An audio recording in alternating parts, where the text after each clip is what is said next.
আমরা প্রতিদিন যে ডিভাইসগুলো ব্যবহার করি তার গভীরে কিন্তু সবসময় একটা অদৃশ্য যুদ্ধ চলছে। এটা হলো অপারেটিং সিস্টেম সিকিউরিটির যুদ্ধ, যা আমাদের ডিজিটাল জীবনকে সুরক্ষিত রাখার জন্য প্রতিনিয়ত লড়াই করে যাচ্ছে। চলুন আজ আমরা সেই যুদ্ধের গভীরে গিয়ে দেখি আসলে কি ঘটছে। তো প্রশ্নটা কিন্তু খুব সহজ। একজন হ্যাকার বা কোনো ক্ষতিকারক সফটওয়্যার আর আমাদের সব ব্যক্তিগত সংবেদনশীল তথ্যের মাঝখানে আসলে কি থাকে? কি সেই দেয়াল যা আমাদের বাঁচিয়ে রাখে? উত্তরটা কিন্তু যতটা সহজ মনে হচ্ছে ঠিক ততটা নয়। উত্তরটা হলো আমাদের অপারেটিং সিস্টেম। ভাবুন তো, এটা একটা ডিজিটাল দুর্গের মতো, যেটা একদম চুপচাপ কিন্তু ক্রমাগত আমাদের ডেটা বাঁচানোর জন্য লড়াই করে যাচ্ছে। এটাই কিন্তু আমাদের প্রথম আর শেষ ডিফেন্স লাইন। আচ্ছা, তাহলে চলুন এই দুর্গের ডিফেন্স সিস্টেমটা একটু দেখি। মানে কিভাবে একটা সিস্টেম ঠিক করে যে কে ভেতরে ঢুকতে পারবে আর কে পারবে না। এখানেই চলে আসে প্রহরী আর চাবির কনসেপ্টটা। দেখুন, যে কোনো আসল দুর্গের কথাই ভাবুন। তার আসল শক্তি কিসে? শক্তিটা হলো এটা কন্ট্রোল করার ক্ষমতার উপর, তাই না? মানে কে ঢুকতে পারবে আর ঢুকে কি করতে পারবে। ডিজিটাল দুনিয়াতেও কিন্তু নিয়মটা একদম এক। এই কন্ট্রোলের প্রথম লেয়ারটাই হলো প্রোটেকশন ডোমেইন। জিনিসটা কি? সহজ ভাষায় দুর্গের ভেতরে একটা সেফ ভল্ট বা সিকিউর রুমের মতো। প্রত্যেকটা অ্যাপ বা প্রসেস ওরা নিজেদের আলাদা আলাদা ডোমেনে চলে। কেন? যাতে একটা আরেকটার কাজে কোনোভাবেই নাক গলাতে না পারে। এরপর আসছে অ্যাক্সেস কন্ট্রোল লিস্ট বা সংক্ষেপে এসিএল। এখন প্রোটেকশন ডোমেন যদি হয় ভল্ট, তাহলে এসিএল হলো সেই ভল্টের গেস্ট লিস্ট। আর শুধু লিস্টই না, কে কোন চাবি পাবে সেটাও ঠিক করে দেয়। মানে কে কোন ফাইলে ঢুকতে পারবে, শুধু দেখতে পারবে নাকি এডিটও করতে পারবে, সব কিছুর নিয়মকানুন। তাহলে ব্যাপারটা কি দাঁড়ালো? প্রোটেকশন ডোমেন বানাচ্ছে সুরক্ষিত দেয়াল বা ঘর, আর অ্যাক্সেস কন্ট্রোল লিস্ট ঠিক করছে সেই ঘরে ঢোকার নিয়ম।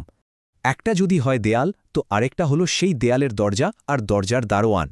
এই দুটো মিলেই কিন্তু পুরো দুর্গের ফাউন্ডেশনটা তৈরি হয়।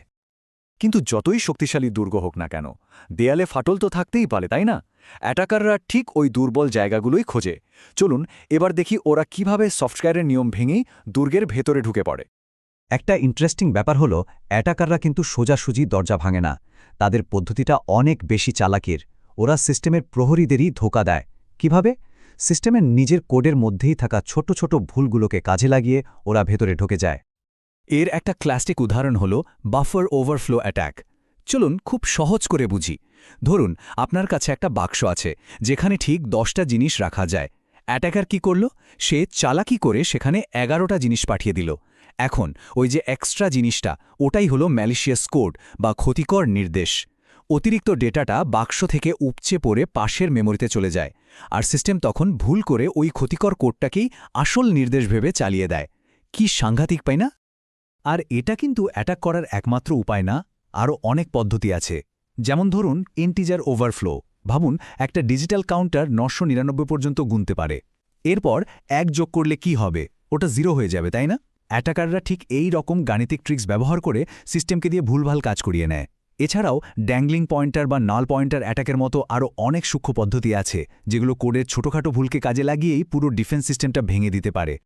তো ধরা যাক দুর্গের দেওয়ালে ফাটল ধরানো গেল। এরপর অ্যাটাকাররা তাদের আসল চোরদের ভেতরে পাঠিয়ে দেয়। এই চরগুলোই হলো যা আমরা ম্যালওয়্যার বা ক্ষতিকারক সফটওয়্যার নামে চিনি। হ্যাঁ, একবার সিস্টেমে ঢোকার রাস্তা পেয়ে গেলেই আক্রমণকারীর আসল খেলা শুরু।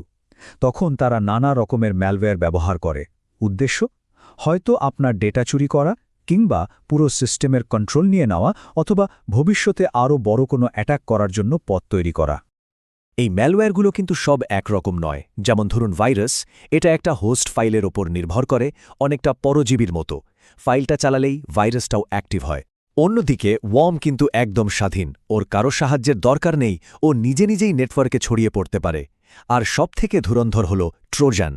এটা দেখতে মনে হবে খুব কাজের একটা সফটওয়্যার, কিন্তু আসলে ভেতরে লুকিয়ে থাকে ভয়ঙ্কর কোনো উদ্দেশ্য, ঠিক ট্রোজান হর্সের গল্পের মতো। এই সবকিছু থেকে আমরা একটা খুব গুরুত্বপূর্ণ জিনিস বুঝতে পারি। ডিজিটাল সিকিউরিটি কিন্তু এককালীন কোনো ব্যাপার না, এটা একটা চলন্ত প্রক্রিয়া। এই যে ডিজিটাল দুর্গ, এটা একবার বানিয়ে দিলেই কাজ শেষ হয়ে যায় না। এটা আসলে একটা নিরন্তর যুদ্ধক্ষেত্র।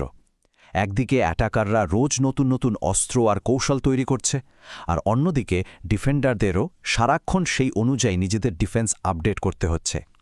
একটা লাগাতার ইঁদুর বেড়াল দৌড় চলছে। আর এটাই আমাদের শেষমেশ একটা বড় প্রশ্নের সামনে এনে দাঁড় করায়। আমাদের ডিজিটাল দুর্গগুলো যত স্মার্ট হচ্ছে, টেকনোলজি যত এগোচ্ছে, অ্যাটাকাররাও কি ততটাই ক্রিয়েটিভ হয়ে উঠছে? এই যে অবরোধ আর প্রতিরক্ষার লড়াই, এটা কি কখনো শেষ হবে? হয়তো এর উত্তরটা ভবিষ্যতের প্রযুক্তির মধ্যেই কোথাও লুকিয়ে আছে।